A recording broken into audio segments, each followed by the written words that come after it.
Quarantine, you know the vibes. Zoom. What's up, y'all? It's Polo G, and this is Quarantine Questions with RapTV. Yeah. You can quarantine the body, but you can't quarantine my soul.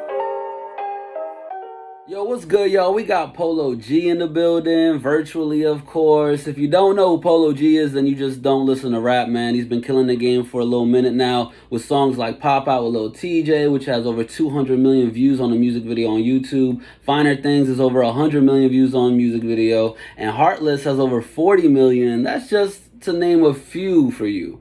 But yeah, man, I'd like to welcome you to Quarantine Questions Rap TV. I'm your host, Pro the GOAT. Pleasure interviewing another GOAT, man. What's good? How's it going? It's going good. I've been just chilling, vibing out here in Cali. That's what's up. That's what's up. And you recently dropped "Wishing for a Hero," rapping over the Tupac instrumental for Changes, talking about Black Lives Matter and police brutality. I wanted to just get your take on, everything that's going on right now in the climate, bro.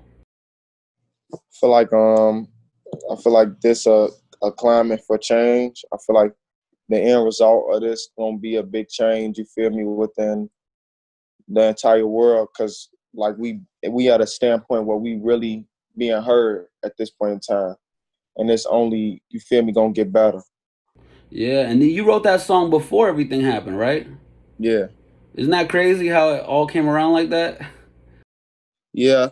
But you feel me, George Floyd is just one of many situations like that happened. Like, that's been going on since before I was even born. So it was something that I always felt strongly about, period. So it was something that I want to voice my opinion on. Facts, man. And then, like, just tackling, a classic Tupac track like that, most people would have started off with, "I see no changes." Wake up in the morning and I ask myself, how important was it for you to switch it up and just do your own, like, style of rapping on there? Just me, wanting to separate myself, but still pay homage. So I got a few liners in there that pay homage to Tupac, but it's still like in this Polo G way.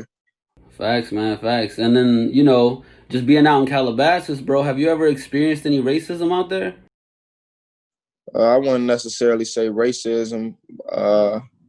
It just be feeling like the type of climate that I'm in. Me, you feel me, being a dreadhead, tatted up black kid, you feel me, in a community that's predominantly white.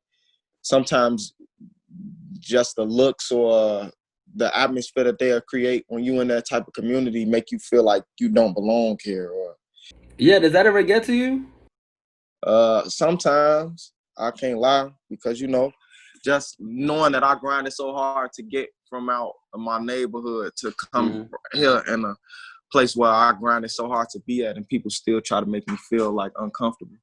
Yeah, and you deserved it. You earned that. So, and most recently, the music video for "Three-Headed Goat," shot by Cole Bennett, featuring Lil Durk and Lil Baby. How did the idea come about for that song? Cole Bennett. You saying the video? No, the song at first, and then the video. The song, I think that was Lil Durk and our work. Okay. I know he put Through Baby on the song, and then he hit me up. It's all love, like on some city, on some Chicago stuff. He just hit me up to hop up on the song. And I was gonna ask about that too, because Lil Baby and Durk were going back and forth at first, and then you had a full verse at the end. So was that all set up right before you got it, or? They had the song, it was just open like that for me to go at the end. It wasn't even a hook coming back in at the end. It was just straight like that. So I just came in and did my thing. Bet, man, bet. And then what's it like shooting with Cole Bennett, bro? Like a group music video versus, y'all did 21, like, versus just your own thing. Like, how's that like? Man, Cole Bennett just got a different mind when it comes to shooting videos. Like, that man Cole, you feel me? As far as like ideas to come up with a video, you feel me, coaching you through the video, like he dope at what he do. Does he have a lot of ideas last minute that you guys just, run with it? Yeah, he make a few alterations throughout the video that coincide with what it is, the message that we trying to convey. Okay, bet. And then I've also seen a lot of people saying that, you had the best verse on there. Like, what do you think? Man, I won't really jump into that. I'll just leave that, you feel me, to the people, for the people to judge. I just know I tried to go hard on it because Lil Durk and Lil Baby, man. Why not try to go hard on it? Yeah, man. My favorite bar was the make the crowd dance choreography line. That shit was hard. That shit was tight. And the video for Murder Rate with Blueface also dropped around the same time too, right? Yeah, I had like 3 videos drop around that time. Yeah, and a lot of people don't want to give Blueface any credit, man, but he low key got bars. I'm just saying, Yeah, like, he did his thing on that song. yeah, that shit was tight. And then I know you saw the Lil Baby is now officially charging 100K for a feature, right? How much you charging? Oh, that's personal information right there. It's all good. It's all good. That's cool that he want to tweet that though, but I ain't on that. And shit, man. I also want to talk about this too. You recently went online talking about people accusing you of selling your soul or some shit like that. Like, where did that come from? Man, stupid ass people just saying anything. I don't know. Everybody feeling like they putting two and two together. That Baphomet shit. Yeah. I ain't even heard about Illuminati since like 2010. Yeah, facts. And where did you start seeing the comments? Was it under your posts or your live or? I seen it all under my post when I posted my chain. That's crazy. That's when it started. That's conspiracy theory, man. Yeah. But yeah, so since it is quarantine questions, I gotta ask you, like, what you been up to during the whole lockdown situation? Shit, rapping. Number one thing that I've been on, number one thing that keep me level-headed. So I've been shooting videos, going to the studio, booking flights to shoot more videos. Like I just been all in my bag as far as this rap thing goes. Okay, and then speaking about your album, did you have like a favorite song on there or one that really hit close to home where you really feel like, it was a more heartfelt one than the others? My favorite song, my favorite or most heartfelt song is No Matter What, because I just remember what I was going through at the time. So that was like therapeutic for me to listen to that song when I was going through what I was going through. Okay, and then the way you just approach your music in general, was it a little bit different this time around with this album? Like if you had to compare it to your past work?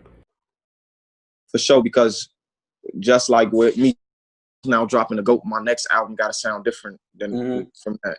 Feel me? So I just always try to really outdo what I did last time and really just come up with a bunch of new sounds. I don't want 2 songs out that sound the same.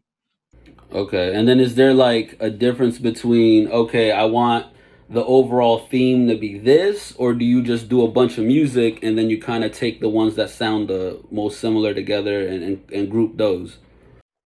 As far as like putting the order in, that's how I approach it. But you feel me?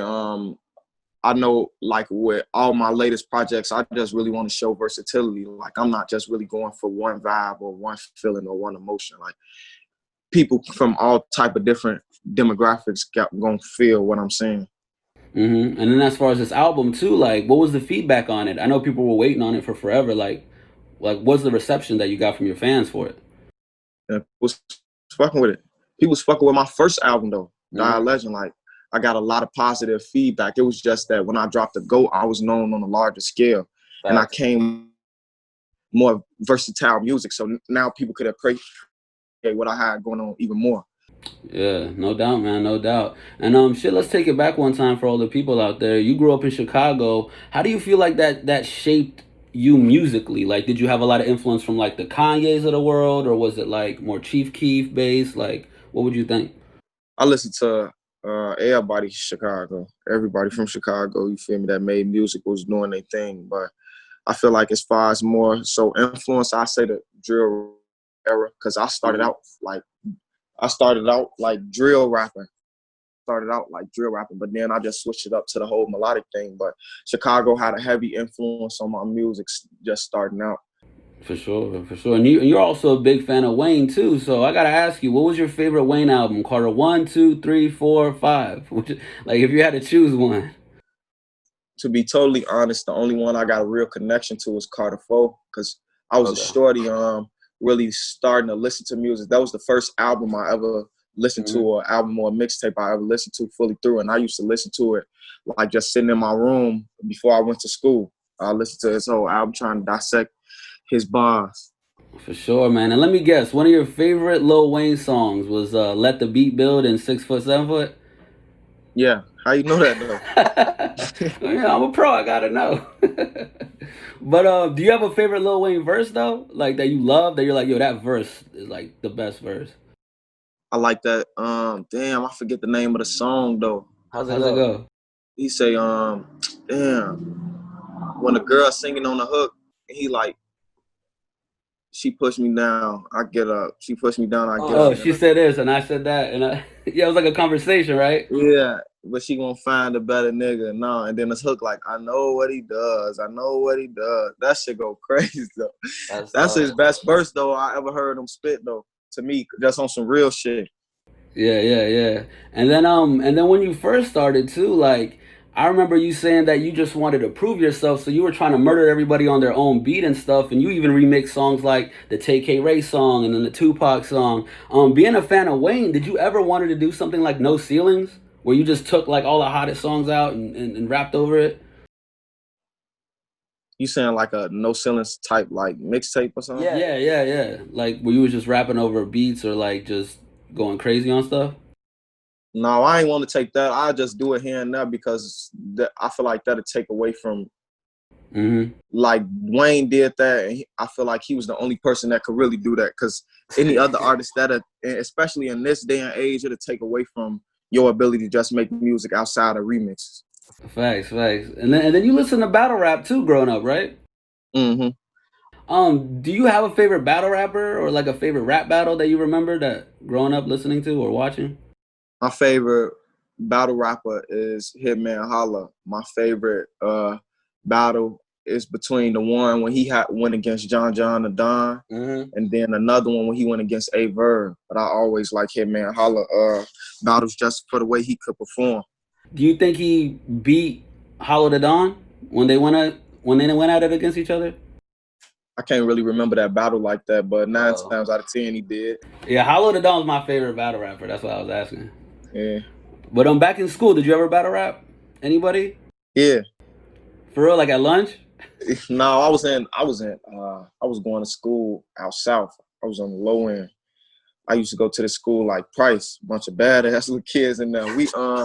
We had our teacher couldn't work at our school no more, so we had substitutes the whole rest of the school year. Yeah. We used to back in the classroom, beating on the desk, just battle rapping each other, going crazy. But that was the first time I ever did that. Yeah, did you beat anybody like where everybody was like, I was smoking shit. I was smoking shit every time. They'd be like, damn, he just went crazy. And would you guys just do it on the spot? Would you guys do it on the spot, or like would you go home like tomorrow I'm gonna battle you, or tomorrow I'm gonna battle this person? It was more so on the spot, just taking advantage of the opportunity, because since I was a kid, I was a writer, so I had something in the chamber waiting for that moment.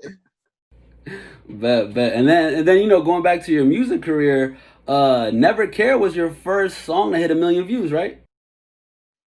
Yeah, and that was shocking to me because Welcome Back was performing so well. Like that hit like 100K in a month or something. And I was like, damn, you feel me? I'm really taking off with this. But Never Care just blew up because of the first line. Before I put it in, I was like, yeah. So everybody was going crazy over that. Are they making memes about it and shit? Yeah. That's crazy, man. So what did that feel like having 1 million views, like 1 million views on your song? Man, I popped a bottle of champagne that day that happened. I went outside for like 2 days straight, didn't go in the house, like I was just outside and vibing, like, because I was so happy about it, because I know, like, I was the type of person that I was happy at every level that I did. So when I cracked my first 10,000 views, when I cracked my first 20K and 100K, so all the way on that journey, like, feel me, to see something like that, like 1 million people appreciate this song, that was crazy to me. You gotta pop another bottle when you hit 100 million on something, right? Now at that time I was used to it, like. Okay. And shit, man, somebody that everyone really likes to watch you collaborate with is Lil Tjay. How exactly did you guys meet each other? Some label stuff. I was up onto his music though. But he was up on to me too, but we really met through our label because it just so happened that we was on the same label. You know, I feel like everything happened for a reason though. Like, what's the likelihood of us two young kids? I'm the Chicago Lil Tjay at the time. He the New York Polo at the time because we both young kids taking over our city. Facts, man, facts.